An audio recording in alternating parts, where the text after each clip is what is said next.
Hi hello నమస్తే welcome back to our channel. నేను మీ food అబ్బాయి శ్యామ్లాని. ఇవాళ రెసిపీ వచ్చేసి తెలంగాణ స్పెషల్ సర్వపిండి అండి. సొరకాయతో సర్వపిండి చాలా టేస్టీగా ఉంటుంది అండ్ హెల్దీ రెసిపీ, చాలా టేస్టీగా ఉంటుంది. ఈవినింగ్ స్నాక్స్ అయితే ది బెస్ట్ స్నాక్స్ అనొచ్చు. నేను దీన్ని రెండు రకాలుగా చేశాను. ముందుకైతే ప్రాసెస్ స్టార్ట్ చేద్దాం. ముందుకైతే ఫస్ట్ అయితే సొరకాయని తీసేసుకొని, సొరకాయ నీట్గా పైన వాష్ చేసుకొని పీల్ చేసుకొని దీన్ని తురిమి పక్కకు పెట్టుకోవాలి. కొంచెం లేతది కానీ కొంచెం ముదురుది కానీ ఏది తీసుకున్నా బాగుంటుందండి. కాకపోతే తురుము బాగా తురిమేసుకొని పైన చెక్కు తీసేసుకొని తురుముకోవాలి.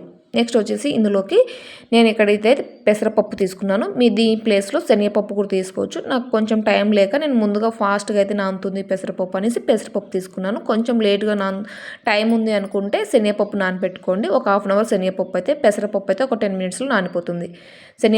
పెసరపప్పు కడిగేసి నీట్గా పక్కకు పెట్టుకున్నాను. ఈలోగా వచ్చేసి ఒక రోల్ తీసేసుకొని దానిలో కొంచెం అల్లం వేసుకున్నాను. అల్లం వేసేసుకొని కొంచెం పచ్చిమిర్చి, కొంచెం ఉప్పు వేసేసుకొని, ఇంకా మనం వట్టి కారం ఏం వాడమండి, పచ్చిమిర్చితోనే కాబట్టి పచ్చిమిర్చి మీ స్పైసీకి తగ్గట్టుగా తీసేసుకొని కొంచెం ఉప్పు వేసేసుకొని దంచి కచ్చాపచ్చగా దంచి పక్కన పెట్టేసుకోండి. నెక్స్ట్ వచ్చేసి ఒక బౌల్ తీసేసుకొని కలుపుకోవడానికి పిండిని. సో ముందుగా తురిమి పెట్టుకున్న సొరకాయ ఉంది కదా, ఆ సొరకాయని అందులో వేసేసుకోండి. సొరకాయ వేసేసుకొని ఇక్కడ మనం ఎక్కడ వాటర్ యూజ్ చేయమండి, సొరకాయలో ఉన్న వాటర్ సరిపోతుంది. ముందుగా నానబెట్టుకున్న పెసరపప్పు, ఒక గుప్పెడు నువ్వులు తీసేసుకోవాలి. నువ్వులు ఎంత వేసుకుంటే అంత టేస్ట్ ఉంటుంది, చాలా టేస్టీగా ఉంటుంది. నువ్వులు మటుకు ఎక్కువ వేసుకోండి.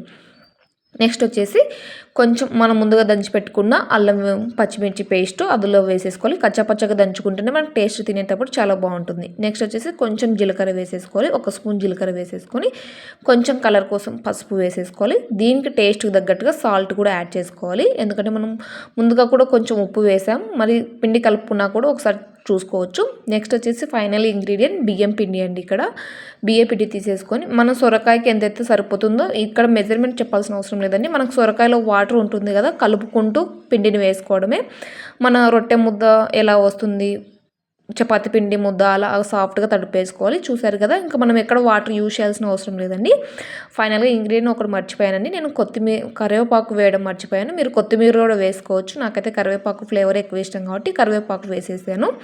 కరివేపాకు వేసేసుకొని మొత్తం బాగా కలిపేసుకోవాలి. ఇది ముందుగానే వేసేసుకోవాలి, నేను మర్చిపోయాను, నెక్స్ట్ యాడ్ చేశాను. ఇది వేసేసుకొని చపాతి ముద్దలాగా సాఫ్ట్గా తడుపుకోవాలండి. ఇంకా నానాల్సిన ఎక్కువ అవసరం ఏం లేదు, వెంటనే చేసేసుకోవచ్చు. చాలా టేస్టీగా ఉంటుందండి. ఇక్కడ వచ్చేసి నేను ఈ రెసిపీని రొట్టెల పెన్నె మీద చూపిస్తున్నాను. మీరు మీ అవైలబుల్గా ఉన్నట్టు గిన్నెల్లో కానీ, బ్యాలల్లో కానీ, లేదంటే ఏదైనా ఉంటుండే కదా రైస్ వండే కడాయిలో కానీ, కొంచెం రౌండ్ బాలల్లో కానీ అలా వేసేసుకొని, నేనైతే ఇక్కడ రొట్టె పెన్నె మీద వేసేసాను. కింద ఫస్ట్ ఆయిల్ అయితే వేసాలి. నేను ఫస్ట్ దానికైతే ఆయిల్ వేయలేదండి, మర్చిపోయి. ఆయిల్ వేస్తేనే మనకి నీట్గా లేస్తుంది. డాట్స్ మధ్యన పెట్టాను కదా, స్ప్రెడ్ చేసుకొని పల్చగా స్ప్రెడ్ చేసుకోవాలి. స్ప్రెడ్ చేసుకొని ముందరైతే మధ్యనైతే డాట్స్ ఎక్కువ పెట్టుకోవాలి. ఎక్కువ పెట్టుకునేసి అందులో నుంచి ఆయిల్ వేసేసుకోవాలి. ఆ డాట్స్ అలా డాట్స్ పెట్టుకోవడం వల్ల మనకి ఈవెన్గా కాలుతుంది. కింద లేయర్ అనేది చాలా క్రిస్పీగా వస్తుంది. ఇలా డాట్స్ పెట్టుకోవడం వల్ల మనం ఆ డాట్స్లోనే ఆయిల్ వేసామనుకో కిందికి స్ప్రెడ్ అవుతుంది, చాలా టేస్టీగా ఉంటుందండి. ఇవి వచ్చేసి మనము ఇలానే చిన్న చిన్నవి వేసుకొని డీప్ ఫ్రై కూడా చేసుకోవచ్చు. ఇలా షాలో ఫ్రై చేసుకోవడం వల్ల తక్కువ ఆయిల్తోని చాలా హెల్దీ రెసిపీ అవుతుంది, చాలా టేస్టీగా ఉంటుంది. డెఫినెట్గా ట్రై చేయండి.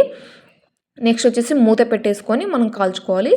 ఇక్కడ చూసారు కదా కాలింది. నాకు ఫస్ట్ ఆయిల్ కింద వేయకుండా అంటించాను కాబట్టి పెన్నానికి కొంచెం లేయడానికి టైం పట్టింది. లేదంటే ఆయిల్ వేసాయి ఫస్ట్ అయితే ఆయిల్ వేసేసుకొని స్ప్రెడ్ చేసుకున్నాం అనుకో పెన్నానికి ఈజీగా లేస్తుంది. కానీ మాడలేదండి. లో ఫ్లేమ్లో పెట్టుకొని కాల్చుకోవాలి, మాడనివ్వకుండా.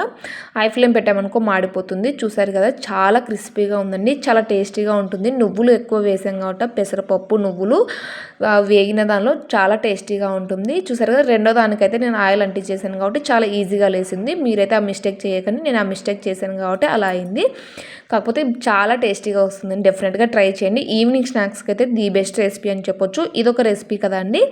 ఇంకొక రెసిపీ అయితే చూపిస్తాను. ఇంకొక రెసిపీ వచ్చేసి ఇందులో పిండిలోనే పచ్చి ఆనియన్స్ ఉంటాయి కదా, మనం చీలికలుగా చేసుకున్న ఆనియన్స్ని అయితే ఒక గుప్పెడు తీసుకున్నాను. ఎంత ఆనియన్స్ వేసుకుంటే అంత టేస్టీగా ఉంటుంది. మనం ఆనియన్స్ని ఇట్లా పిసుక్కొని వేసుకున్నాం అనుకో చీలికలుగా అవుతుంది. వేసేసుకొని మొత్తం బాగా కలుపుకోవాలి. ఇక్కడ ఒకవేళ మనం ఆనియన్ వేసాక కొంచెం ఏమన్నా లూజ్గా తయారైంది అనుకుంటే మళ్ళీ కొంచెం బియ్యం పిండి యాడ్ చేసుకుని నేనైతే ఇక్కడ ఒక 3 లాగా వచ్చాయి చేసేసుకున్నాను. ఆనియన్ అయితే చాలా టేస్టీగా ఉందండి. కాకపోతే నిల్వ ఉండదు ఆనియన్స్ది. మనం పెసరపప్పు నువ్వులు ఆనియన్ వేయకుండా చేసుకునేది అయితే మనకి ఎక్కువ రోజులు నిల్వ ఉంటుంది. సైడ్ డిష్కి అయితే చాలా బాగుంటుందండి. ఆనియన్ వేసుకున్నాం అనుకో ఒక 2 డేస్ 3 డేస్ దాకా నిల్వ ఉంటుంది. ఇంతేనండి, చాలా టేస్టీగా ఉంటుంది. సేమ్ అదే ప్రాసెస్లోనే ఆనియన్ వేసుకుంటే ఇంకొక టేస్ట్ వస్తుంది. వీడియో నచ్చితే ఒక లైక్ చేయండి. అలాగే ట్రై చేసి మీ కృషులకు తప్పకుండా ఫీడ్బ్యాక్ కామెంట్ చేయండి. మరిన్ని tasties and varieties recipes food hub by Shyamla అయితే సబ్స్క్రైబ్ చేసుకోండి. Please subscribe. Thank you for watching video.